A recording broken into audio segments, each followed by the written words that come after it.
Assalamualaikum warahmatullahi wabarakatuh. A'udzubillahi minasyaitonir rajim. Bismillahirrahmanirrahim. Alhamdulillahi rabbil alamin. Wassalatu wassalamu ala asyrafil anbiya'i wal mursalin sayyidina maulana wa nabiyyina wa habibina wa syafi'ina wa qudwatina wa uswatina Muhammadin sallallahu alaihi wasallam wa ala alihi wa ashabihi ajma'in. Allahumma faqihna fid din waftah alaina futuhal arifin waj'al a'malana khalisatan liwajhikal karim ya arhamar rahimin. Allahumma iftah alaina hikmatak wa anshur alaina min khazain rahmatika ya arhamar rahimin. Rabbi shrah li sadri wa yassir li amri wahlul 'uqdatam min lisani yafqahu qawli walhamdulillahi rabbil alamin. Amin. Qala al-musannif rahimahullahu ta'ala wa nafa'ana wa iyyakum bi'ulumihi fid dharain amin. Alhamdulillah, pertama dan selamanya marilah sama-sama kita panjatkan setinggi-tinggi kesyukuran kita kepada Allah Subhanahu wa taala, kerana Allah taala masih lagi menghimpunkan kita pada malam ini dalam rumah Allah taala ini setelah sekian lama kita tidak berkuliah. Dia cuti dan Allah Ta'ala masih lagi memberi, kata ada perasaan dalam hati kita untuk kita hadir sama-sama berjamaah di rumah Allah Ta'ala. Syukur juga kita kepada Allah Subhanahu Wa Ta'ala kerana kita masih lagi berkekalan atas iman, kerana kita masih lagi ada perasaan untuk terus berada dalam redha Allah Subhanahu Wa Ta'ala. Syukur juga kita ucap kepada Allah Subhanahu Wa Taala sebagai tanda penghargaan kita. Allah Taala beri sihat tubuh badan, boleh pakai buat amal ibadat kepada Allah Taala, boleh mengerjakan segala hak-hak Allah Taala, juga hak-hak sesama manusia. Mudah-mudahan segala apa yang kita buat, segala apa yang kita kerjakan adalah kerana kita nak dapat redha daripada Allah Subhanahu Wa Taala semata-mata, insya-Allah.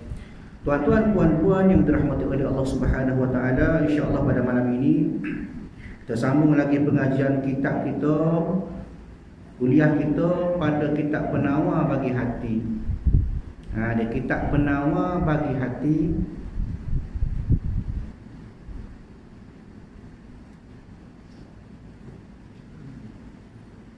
Betul ke kata kitab penawar bagi hati? Itu fiqh solat, dia ambil solat lagi. Ada solat.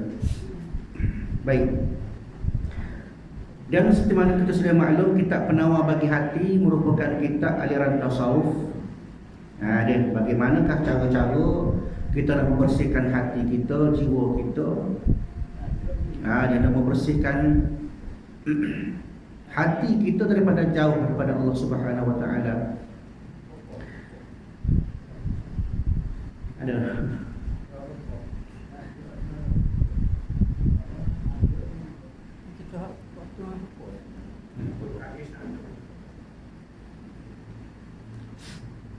kali aku kuliah sebelum ni kita gilir kan. Dia pernah bagi hati.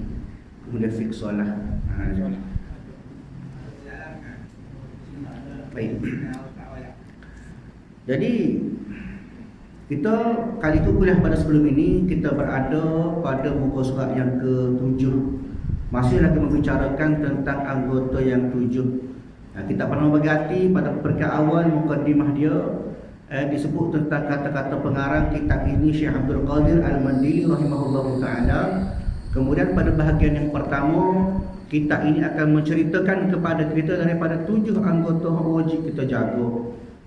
7 anggota yang wajib kita jaga supaya tidak cemar dengan sebarang dosa dan noda, supaya hati kita cenderung kepada Allah Subhanahu Wa Taala semata-mata. Kenapa? Kerana segala perbuatan anggota kita asasnya adalah daripada hati belaka. Itulah sebenarnya konsep sebenar ataupun asas atau perkara utama yang menyebabkan tujuan kita belajar ilmu tasawuf ialah bagaimana kita membersihkan hati kita. Kenapa? Kerana hatilah tempat berkumpul segala-galanya, barulah dibawa kepada anggota. Dia hati kata nak buat maksiat, maka anggota pun cenderung untuk buat maksiat. Hati kata nak curi, ada hasrat, ada kehendak hati nak curi, maka tangan pun bertindak. Begitulah setiap anggota. Maka sebab itulah pengarang kitab ini, Syekh Abdul Qadir Al-Mandili rahimahullah ta'ala, menyebutkan pada awal kitab ini akan membicarakan tentang penjagaan anggota yang 7. Tuan-tuan yang dirahmati oleh Allah Subhanahu wa ta'ala, maka pada malam ini kita sambung pada muka surat yang ke-7, membicarakan tentang mata kita. Jadi kalau ada kitab, boleh tengok pada muka surat 7. Kalau tak ada, dengar insya-Allah dia. Ambil perhatian, pakar-pakar dengar insya-Allah. Baik. Pada baris yang kelima daripada atas ke bawah, kata Allah Subhanahu wa ta'ala, dan firman Allah Ta'ala, Allah Ta'ala kata macam mana? Ya'lamu kha'inatal a'yun wa ma tukhfis sudur. Allah Ta'ala sebut Ya'lamu kha'inatal a'yun wa ma tukhfis sudur. Diambil daripada surah Ghafir ayat yang ke-40. Kata Allah Subhanahu wa ta'ala, artinya mengetahui oleh Allah Ta'ala akan khianat segala mata. Allah Ta'ala tahu belaka mata kita tipu, mata kita khianat. Gapo dia khianat mata? Iaitu mencuri oleh mata itu akan memandang kepada yang diharamkan. Manusia kadang-kadang tak nampak, kita boleh lihat tutup. Pakai spektakel kata nampak dah mata kita lah ke mana. Ni boleh tutup, boleh susuk, tapi Allah Ta'ala tahu belaka. Allah Ta'ala dia tahu belaka. Bahkan dalam hati pun Allah Ta'ala tahu lagi. Innallaha alimun bima fis sudur. Allah Ta'ala tahu belaka dalam hati, dalam jiwa kita. Tak sebut lagi, dalam hati baru mari lintah. Allah Ta'ala tahu belaka. Makna katanya tak boleh nak susuk daripada Allah Ta'ala tu, dia tahu belaka. Sebab tu kita, kalau kita ada rasa malu, jangan bagi ada masalah mata, masalah hati. Kenapa? Kerana malu kita pada Allah Ta'ala. Manusia tak nampak, tapi Allah Ta'ala tahu. Mencuri mata itu maknanya mengambil kesempatan oleh mata. Kadang-kadang dia tengok benda-benda yang haram. Dia memandang kepada yang haram, maknanya melihat akan perkara-perkara yang haram. Dan mengetahui Allah Ta'ala akan barang yang menyembunyi oleh segala hati. Dalam hati. Mari ditahkan pada hati pun, perasaan kita, jiwa kita, Tuhan tahu belaka.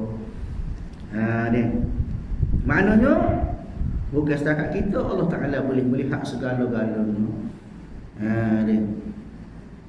Daripada cita-cita, maknanya keinginan, kehendak baru Tuhan tahu dah. Mengerjakan kejahatan, Tuhan tahu belaka.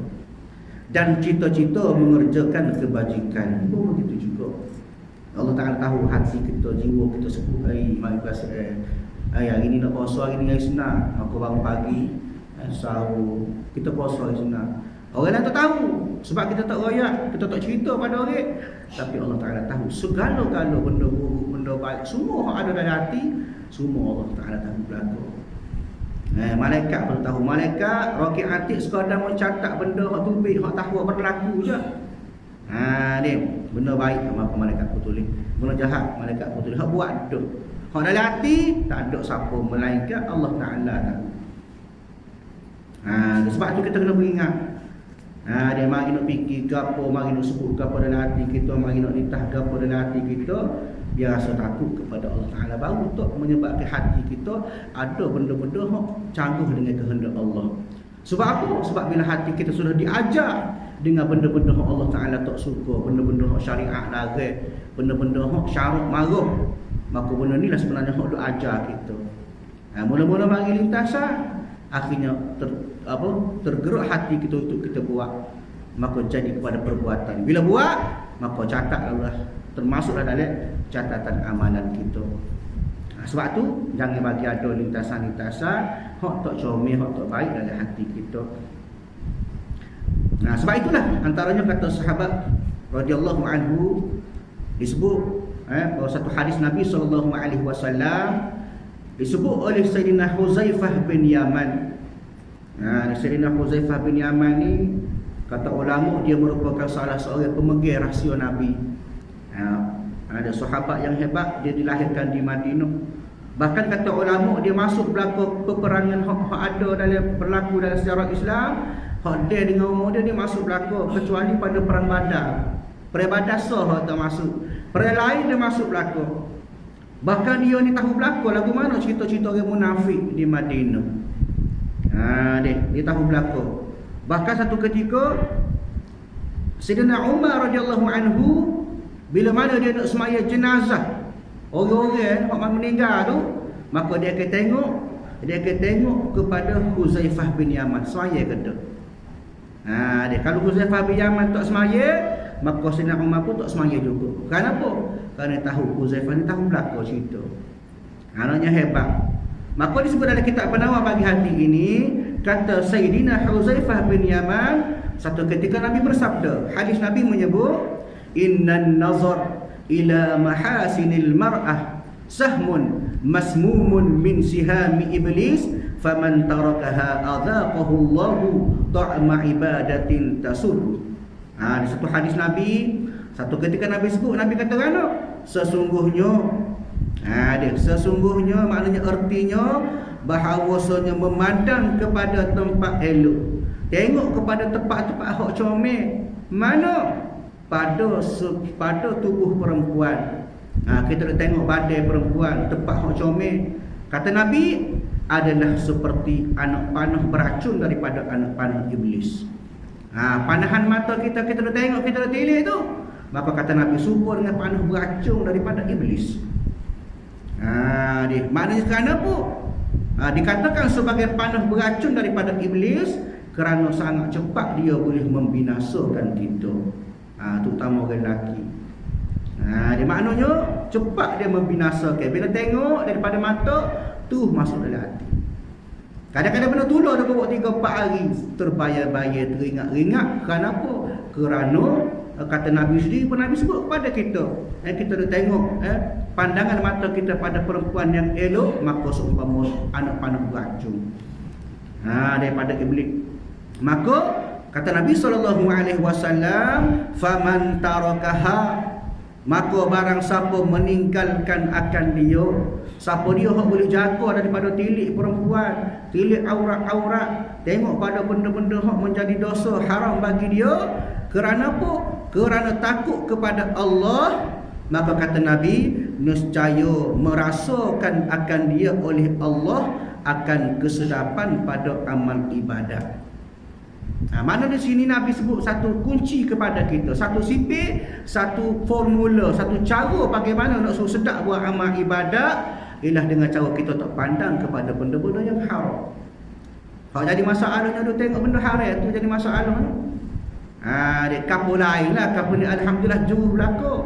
Noyaknya ada pasal kita tengok benda-benda yang Allah Ta'ala marah, tengok benda-benda yang Allah Ta'ala haramkan kepada kita, kita duk tilik juga, kita duk tengok juga, maka menyebabkan amal kita jadi tak sedap. Kenapa tidak ada rasa sedap, rasa manis dalam amal ibadat kita? Kerana ada gangguan-gangguan daripada benda-benda tersebut. Tak sedap guana, dah muka nak semayang, mari gambar nak semayang, mari ingat. Maka menyebabkan amal kita pun rasa jadi tawar. Sebab hak sedap hak tak adil lagi. Dia kena dengan nafsu kita. Dia bayar kena dengan nafsu sedap selalu. Sedap kena dengan nafsu sedap selalu. Amal ibadat tak kena dengan nafsu. Amal ibadat nak kena paksa, nak kena gaya kita sendiri. Maka sebab itulah dikatakan para siapa hak tinggal buat benda hak haram, antaranya melihat benda-benda yang haram, maka jadi sedap dari amal ibadat. Sebab itulah para ulama dulu-dulu dikatakan sebagai jannatul ajilah, syurga yang disediakan, yang disegerakan atas dunia. Atas dunia berasa sedap dah buat amal, sebab dari syurga tu. Dia lepas semaya, lepas surga. Tak ada rasa nak fikir benda-benda hak lain. Kenapa? Kerana dia tak ajar dia ni tengok benda-benda yang haram.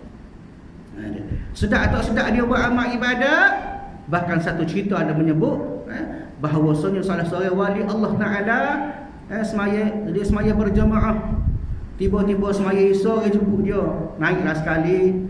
Dia mau tak aja naik tok email. Orang tahu dia orang alim, maka tolak dia naik semaya Isya, tok email semaya Isya. Dia pun akan takbir Allahu Akbar. Semaya Isya ni. akak takbir semaya, lepas baca, surah rakaat, lepas tu surah rakaat, akhirnya sudah rakaat yang keempat, bagi salam, Assalamualaikum warahmatullahi, bunyi bel subuh. Setara tu sedap dia buat amal. Kita nebeng. Tu pun jaga-jaga buat jaga-jaga tu. Kapal lain lah, kapal ni baru berlaku, alhamdulillah. Maknanya nak ayat di sini, nak kena gaya, nak kena paksa barulah sedap pada amal kita. Antaranya ialah kita paksa kita supaya tak tengok pada benda-benda yang haram. Baru jadi sedap pada amal ibadat kita tu. Ni yang menyukakan ia akan dia. Maknanya bila mana tak ada perasaan kita, tak ada masalah kita melihat pada benda-benda yang haram, maka Allah Ta'ala beri kemanisan dari amal ibadat kita. Buat amal ibadat tanpa ada perasaan gangguan-gangguan benda-benda yang boleh menyebabkan kita hilang khusyuk kita buat amal ibadat kepada Allah Ta'ala. Tu barulah jodoh. Orang panggil ibadat yang berkualiti. Bukan ibadat yang terpaksa. Kadang-kadang semaya terpaksa. Kenapa? Kerana malu kotor tu. Ni. Semaya kerana takut orang kata tak semaya. Semaya kenapa? Kerana nak suruh orang nampak hebat, nak suruh orang nampak rajin, macam-macam gangguan. Diuji dengan macam-macam. Kadang-kadang semaya mau lihat dah, uji pula dengan cara lain. Lagu mana? Mari perasaan riak. Nak tunjuk ke orang, tak ada lah dalam kampung ni.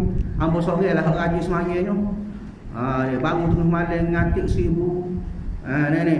Puasa senang pun minta je tinggal. Yang ada perasaan lain pula walaupun amal ibadat comel dah. Lah kata ulama, amal-amal inilah yang boleh menyebabkan jadi rusak kerana ada perasaan tadi. Ada perasaan riak nak tunjuk ke orang, ada perasaan ujub, kita rasa bangga diri. Bangun tengah malam, orang tak nampak, orang tak tahu, tapi dalam jiwa kita ada payah dah cari orang setara aku. Ni sebab apa? Sebab benda-benda inilah sebenarnya hak boleh mengganggu amal ibadat kita. Jadi maknanya kita kena tolak tepi belaka benda-benda yang boleh merosakkan amal kita. Antaranya ialah tadilah tidak jaga mata. Bila tengok benda-benda haram, maka menyebabkan tak berlaku kemanisan dalam amal ibadat kita, menyebabkan amal ibadat kita dibuat secara terpaksa. Orang semaya, kita semaya. Orang boleh pahala, kita saja rugi deh, letih saja-saja. Jadi nak kena jaga berlaku segala benda-benda yang Allah Ta'ala larang, kita ikhtiar, kita usaha biar jauh. Jangan jadi sebagai satu kehidupan kita bergelumir dengan maksiat, bergelumir dengan benda-benda yang Allah Ta'ala larang. Kapal lainlah, kapal ni alhamdulillah bagus juga berlaku, alhamdulillah. Baik, kita sambung lagi dah. Menceritakan akan dia, akan ini hadis oleh Al-Hakim. Hadis sahabat Nabi sebut tadi tu diriwayatkan oleh Imam Al-Hakim. Imam Al-Hakim ni antara orang hebatlah dalam merawi hadis-hadis Nabi SAW. Dia nama sebenar dia Abdullah An-Nasaiburi, salah seorang pengarang kitab Al-Mustadrak yang menjadi rujukan para ulama hadis. Hebat menukilkan hadis-hadis Nabi, dan akhirnya hadis itu sampai kepada kita untuk kita amal bersama. Jadi kalau kita berasa kita ni nak ikut Nabi, ikutlah Nabi ajar dan Nabi sebut dalam hadis tu. Maka jauhkan daripada melihat benda-benda yang boleh menyebabkan jauh kita daripada Allah Ta'ala. Sebab itulah pengarang kitab ini, pengarang kitab Penawar Bagi Hati, Syekh Abdul Qadir Al-Mandili meletakkan bahawa pandangan mata kena jaga adalah merupakan pada bab yang pertama dalam penjagaan anggota yang 7. Maka disebut pula hadis lain pula daripada dan menghukumkan ia hukum hadis tadi akan sanadnya dengan sahih. Hadis yang amba baca tadi adalah hadis sahih. Dan sabda Nabi SAW, Nabi sebut pula dalam hadis lain. Nabi sebut pula dalam hadis lain. Nabi kata mana?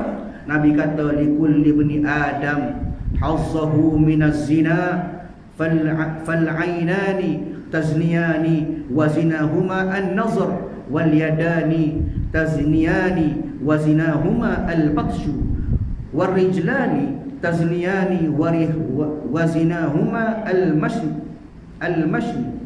al-famu yazni wa zinahu at-taqbil wal qalbu yahumu wa yasduqu dhalika al-farju aw yukazzibu. Satu hadis yang diceritakan oleh Nabi SAW Hadis ini kata ulama disebut disebut oleh Abu Hurairah. Abu Hurairah ni salah seorang sahabat yang suka kepada kucing. Dia suka minat kucing. Sebab tu digelar sebagai Abu Hurairah. Hurairah bahasa Arab maksudnya kucing lah. Dia suka kucing, dia sayang kucing, pelihara kucing lah. Maka sahabat Nabi ini Abu Hurairah sebut satu ketika Nabi dah sebut satu hadis. Nabi kata Nabi kata setiap anak Adam ada bahagiannya daripada zina. Maknanya anak Adam daripada kalangan kita manusia ni tak terlepas daripada zina. Dia tak terlepas. Tak ada banyak pun sikit mesti kena. Apa dia? Yang pertama, kedua matanya berzina. Lagu mana zina mata? Dan zina keduanya adalah melihat kepada sesuatu yang haram. Dalam keadaan elok ni payah kita nak jaga. Macam-macam mudah terdedah. Pergi pasar malam bermasalah. Pergi pasar raya bermasalah. Tengok TV masalah. Pendek kata geruk ada masalah lalu. Kalau dia turun agak dia maknanya sentiasa terdedah dengan zina mata. Dia mana kena jagalah. Jangan terdedah kepada zina mata. Elakkanlah. Nak kalau jalan pergi mata tak buka tak boleh juga. Dia sepak ke apa rubah jelbek bukan dia. Di maknanya atas keperluan. Jangan mencari, kata ulama jangan mencari zina tersebut. Jangan usaha ikhtiar. Ni tak ada tengok cara lain, TV lain, Astro lain, nak suruh ada cerita-cerita hok boleh segangin. Ni kapal lain, kapal ni bagus alhamdulillah. Maknanya zina mata ialah bila mana kita melihat kepada benda-benda yang haram. Yang pertama. Yang kedua, zina tangan. Lagu mana pun adalah memegang kepada sesuatu yang haram serta memegangnya secara salah. Tangan kita bukan kadang-kadang jaga pergi benda haram. Bukan setakat benda haram nak mutanajisun, anjing, babi, tu bukan tu betul dah haram dah. Benda haram maksudnya kadang-kadang kita ni ajnabi, maknanya halal nikah duk main pakai tangan dan sebagainya. Dia bersentuhan tanpa ada ikatan yang halal, maka itu pun dikira sebagai zina tangan. Tak kira lah bila pergi saja haram, maka dikira sebagai zina tangan. Itu tangan. Manakala kedua kaki pula berzina, lagu mana pula zina kaki? Zina keduanya adalah berjalan ke tempat yang haram. Dia kadang-kadang kaki kita ni tak tuju pada benda yang haram tu direct, tapi ada kehendak kita. Dia nak pergi situ kan apa? Kerana ada tujuan lain. Segang mata kita nak tengok benda-benda hak comel. Dia kena jaga. Kalau haram, kalau boleh elok. Jangan kita kadang-kadang benda-benda haram inilah menyebabkan hati kita jadi gerah. Bila kita tengok semua, hati kita ni kata ulama bila mana kita buat satu dosa, maka dicok titik hitam atas hati kita. Satu dosa tok titik hitam, tok titik akhirnya hati kita penuh diselubungi dengan titik-titik hitam, jadi gelap. Bila mana dalam keadaan ini, maka tak boleh masuk dah hidayah dalam hati kita. Tak masuk dah ilmu, tak masuk dah keberkatan, tak masuklah daripada benda-benda yang boleh menyebabkan kita kasih kepada Allah Ta'ala. Jadi kerah orang binasihat pun tak dengar dah dalam itu. Orang pel di telinga pun tak dengar dah. Ayatnya kerana apa? Kerana hasil daripada mata kita, anggota kita dah buat maksiat, benda-benda yang haram. Manakala zina mulut pula, lagu mana pula, yang itulah sama ada mengucup ataupun menyebut sesuatu yang haram. Hak ni kadang-kadang kena jaga mulut kita. Dia kalau dulu mulut cukup kata zina mulut ataupun dosa mulut kita duk mengupak.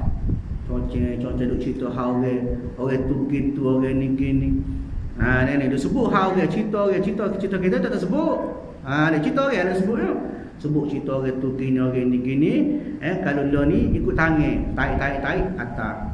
Share, kongsi. Benda tak sahih. Kadang-kadang benda yang memaparkan aurat-aurat orang. Dia ada benda-benda yang baik tapi diselit benda-benda yang haram pun ada juga. Sebab itu berhati-hati atas dosa-dosa yang nampak ataupun tidak nampak. Kenapa? Kerana semuanya terletak pada kita. Kita berhak nilai. Bagus pada benda lagu ni, dosa pada, haram pada. Kalau tak usah buat dulu lagi. Dia. Baik. Manakala zina hati pula, bila mana hati menginginkan sesuatu, manakala kemaluan dan farasnya pula akan membenarkan. Dua adalah satu. Bila hati rasa nak, maka dia pergi berzina. Maka itu dosa-dosa yang melibatkan dua hati berdosa, anggota kemaluan dia pun berdosa.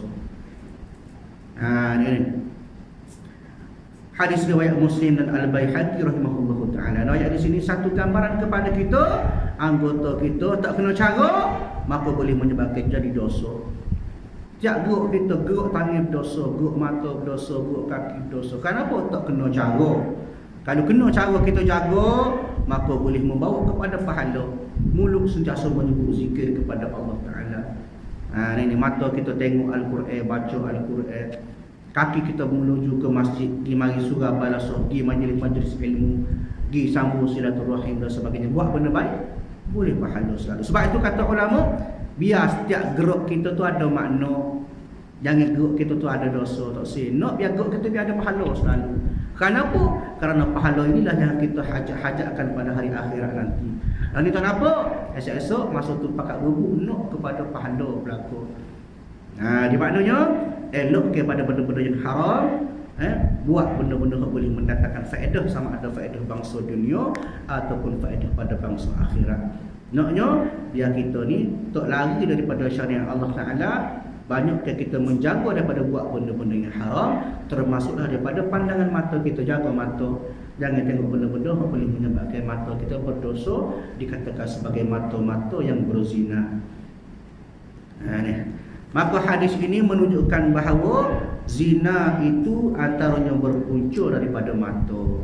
Maknanya ada juga dosa zina daripada penglihatan kita. Dia kena jaga. Baik.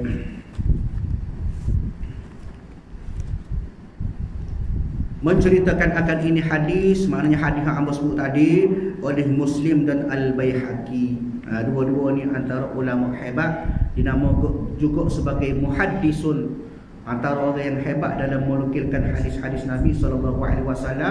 Antaranya iaitulah Imam Muslim, ulama besar, imam besar, merupakan ahli hadis yang termasyhur pada zaman dia lah. Dia bila sebut Bukhari Muslim, maka orang tahu lalu gerenti hadis ni banyak hadis-hadis yang hasan, yang sahih. Jadi maknanya kita pegang kepada butir hadis tadi bahawa setiap anggota kita kena jaga, biar setiap pergerakan kita jauh terhindar daripada dosa-dosa yang dikatakan sebagai dosa-dosa orang-orang yang berzina dengan anggota. Dan hendaklah menilik engkau akan segala anggota engkau. Maknanya kita kena jagalah, perhati anggota badan kita. Bukan tengok congok, kelih tangan, kelih kaki duk. Maknanya dengan kata lain kita jaga oleh anggota kita dengan apa pekerjaan yang patut kena dengan sesuai dengan anggota kita lah. Maknanya biar kena dengan benda-benda yang boleh buat pahala. Jangan bawa kepada anggota kita buat dosa. Dan akan apa pekerjaan yang dinanti-nanti baginya, maka memelihara engkau akan segala anggota engkau itu. Kena jaga. Kenapa? Sebagai pelihara yang patut padanya dengan pekerjaan yang dinanti baginya itu. Kadang-kadang anggota kita pun nak buat benda-benda yang baik. Benda jahat ni, benda hak tak molek ni anggota kita tu buat sebenarnya. Kenapa? Kerana anggota inilah yang akan dipersoalkan esok-esok. Di akhirat nanti, pada soalan-soalan daripada malaikat nanti, mulut kita tidak boleh bercakap. Anggota kita akan jawab belako. Ya kau nak curi, tangan pun jawab, ya aku ambil. Kaki berkata, aku pergi tempat curi tu. Mata kata, aku tengok cek lain, tak ada orang tengok, maka aku suruh tangan ambil. Maka itulah ayatnya di situ, anggota-anggota semuanya akan dipertanggungjawabkan atas segala pekerjaan di atas dunia. Baik. Maka jika pekerjaan itu sangat besar, nescaya engkau pelihara anggota itu dengan pelihara yang bersangatan. Maknanya kalau kita tahulah faedah hari akhirat, kita tahulah kesan pada hari akhirat nanti, tentulah kita akan jaga dengan sebaik-baiknya anggota kita tu. Maka bermula kaki itu adalah dinanti-nanti baginya akan berjalan di dalam kebun syurga. Di kaki pun dia ada impian dia esok-esok. Gapo dia? Nak jalan dalam syurga Allah Taala. Dia dan mahligainya, mana mahligai dalam syurga. Kaki tu ada dah impian dia. Itu ayat kita pun. Matlamat dia esok aku nak dia aku boleh jalan dalam syurga. Dia walaupun dalam syurga esok kita dibangkitkan dengan kaki yang lain tu. Dia kena pula kalau kaki kita nak bakar dalam api neraka tu. Itu orang itu kaki tu dalam syurga. Ganti anggota lain pula. Ni.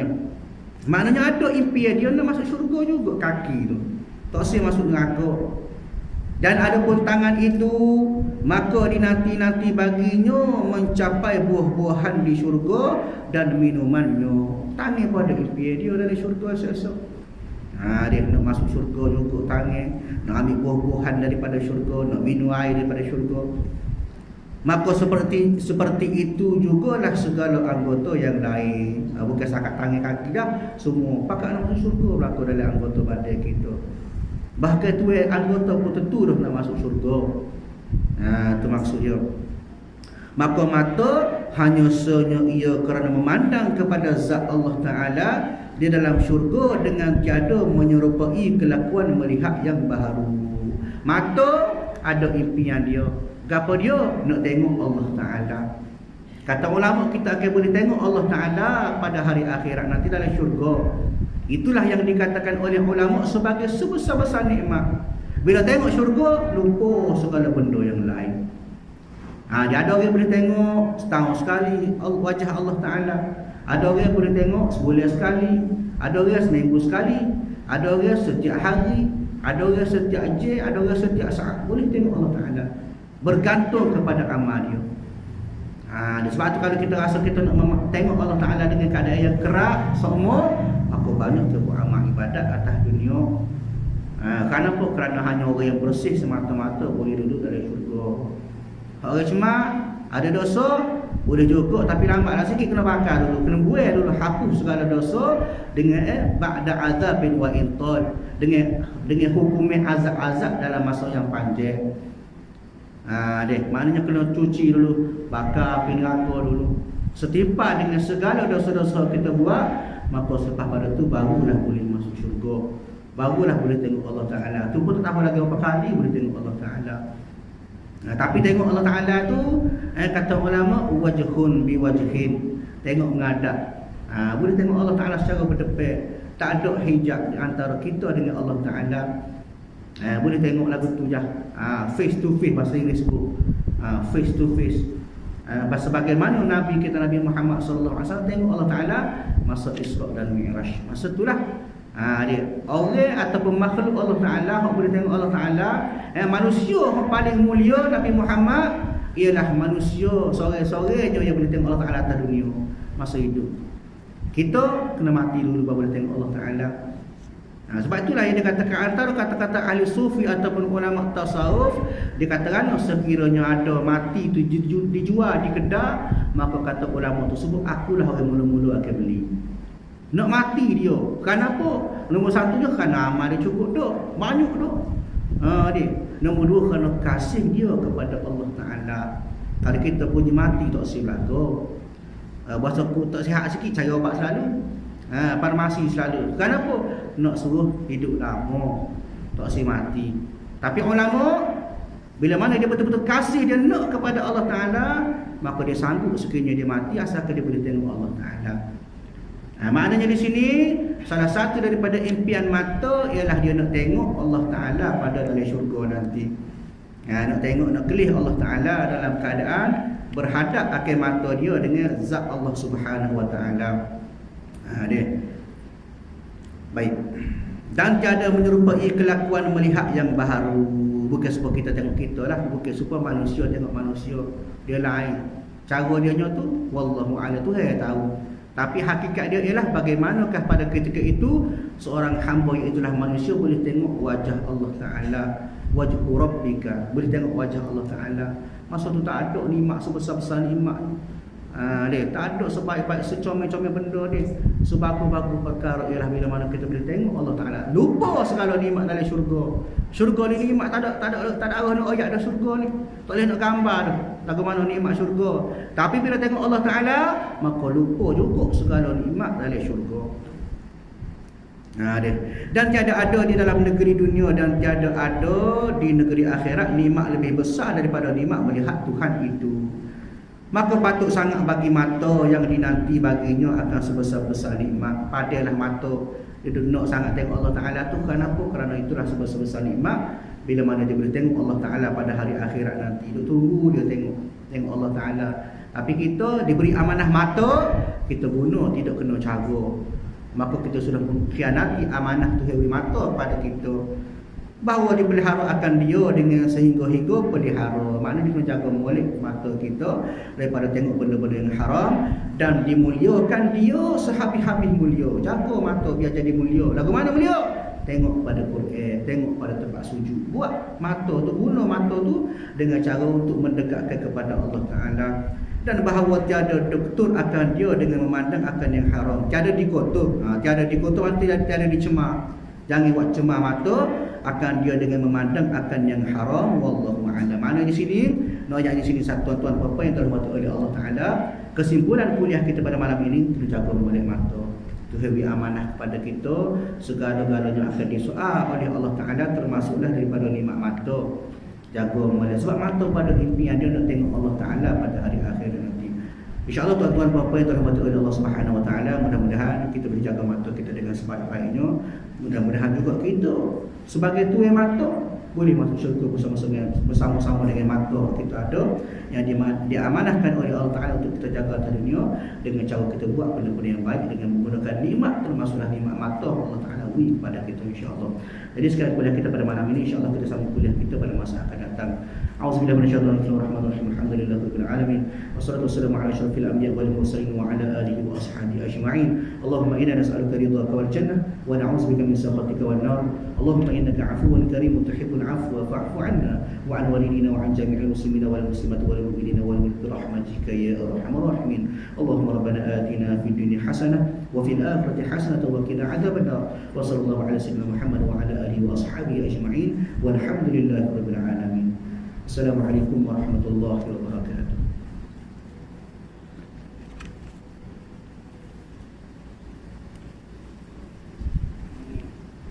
Banyak pada bapa. Terima kasih.